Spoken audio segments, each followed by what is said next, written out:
Kenapa karet nikel dan plastik negara berkembang diekspor mentah tapi kembali mahal? Tahukah kamu, negara-negara yang tanahnya kaya karet, nikel, minyak, dan gas justru tidak menguasai industri ban, baterai, dan plastik dunia?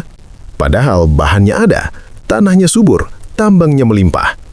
Lalu pertanyaannya, kenapa yang kaya bahan tetap miskin nilai dan yang tak punya bahan justru jadi raja industri? Pertanyaan besar. Apakah negara berkembang memang tidak mampu mengolah sendiri? Bukan, masalahnya bukan kemampuan, tapi sejarah dan sistem yang diwariskan. Sejak ratusan tahun lalu, dunia sudah dibagi peran. Satu pihak menggali, pihak lain mengolah, pihak ketiga menjual mahal. Dan negara berkembang selalu ditempatkan di peran pertama. Akar sejarah kolonial. Kapan pembagian peran ini dimulai? Sejak era kolonial. Di Nusantara, Belanda memaksa tanam karet, Inggris menguasai teh dan kapas di India, Prancis mengambil mineral Afrika.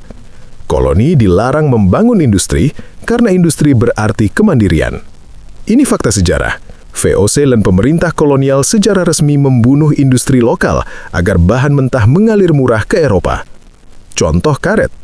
Kenapa negara penghasil karet tidak menguasai industri ban? Karena sejak awal, karet ditanam di koloni, pabrik ban dibangun di Eropa. Akhirnya, petani hanya menjual lateks, perusahaan asing menguasai teknologi ban. Harga karet mentah jatuh, harga ban stabil dan mahal, nilai tambah 80% hilang di luar negeri. Contoh nikel. Bagaimana dengan nikel? Indonesia punya cadangan nikel terbesar dunia, tapi dulu nikel diekspor sebagai biji, diolah di Jepang, Korea, dan Eropa. Setelah jadi, baterai mobil listrik, baja tahan karat, komponen teknologi, barangnya kembali ke Indonesia dengan harga puluhan kali lipat. Itulah sebabnya saat ekspor nikel dilarang, industri global langsung terguncang. Contoh plastik. Kenapa plastik juga mahal padahal minyak ada? Karena plastik bukan sekedar minyak. Plastik adalah industri petrokimia. Petrokimia butuh riset panjang, teknologi tinggi, paten, dan standar global. Negara berkembang menjual minyak mentah, membeli plastik jadi. Nilai tambahnya lari ke negara industri. Kenapa pola ini bertahan? Kenapa setelah merdeka polanya tidak berubah? Karena negara berkembang mewarisi ketiadaan teknologi, ketergantungan modal asing, pasar global yang sudah dikuasai lama. Ekonom menyebut ini dependensi teori, neokolonialisme, pembagian kerja global.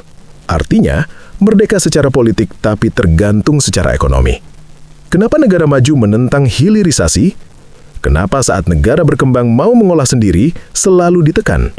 Karena itu mengganggu rantai keuntungan global. Jika bahan diolah di sumbernya, harga naik, monopoli runtuh, kekuasaan industri tergeser. Itulah sebabnya setiap negara yang naik kelas selalu dituduh melanggar pasar bebas. Kesadaran sejarah. Tahukah kamu, kemiskinan struktural bukan takdir, tapi hasil sejarah panjang. Negara berkembang bukan miskin bahan, tapi miskin kendali nilai tambah. Dan sejarah membuktikan bangsa yang menguasai industri adalah bangsa yang berdaulat. Jika ini bermanfaat, like, comment, subscribe, and share @Gladionaraka.